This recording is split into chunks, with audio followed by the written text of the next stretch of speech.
Skootplasing is sekerlik een van die belangrikste dinge wat die jagter reg moet doen.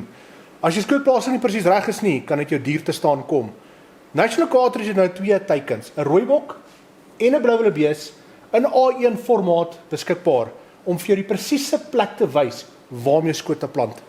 Daar word letterlik 'n paar duisend rooibokke per jaar gejaag en dit is beslis 'n goeie idee dat 'n mens gereeld na jou skootplasing kyk.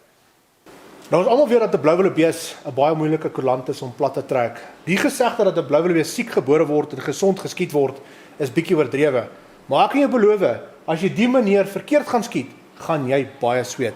Veral as dit by die nek area kom. Die teiken wys vir jou presies hoe lyk 'n blou wildebees aan die binnekant en daarom moet die nek area liewers vermy word. Hierdie teikens het ook 'n gewone inskiet-teiken op waarvan die blokkies 1 vierkant per duim is. Dit help baie wanneer jy jou geweer instel. Die teikens het baie detail, veral om beginners te help, sodat hulle presies kan sien hoe lyk 'n bok aan die binnekant.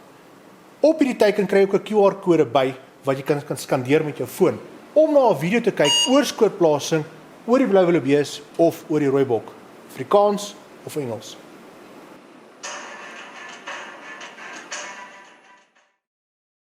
National Cartridge is ook die verspreider van hierdie skootplasing boekie, Die Feite Praat of die Engelse weergawe Shot Placement, The Facts Speak, saam met die skootplasing teikens.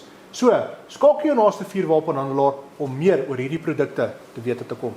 National Cartridge onderskryf volhoubare jag wat op 'n verantwoordelike metode uitgevoer word.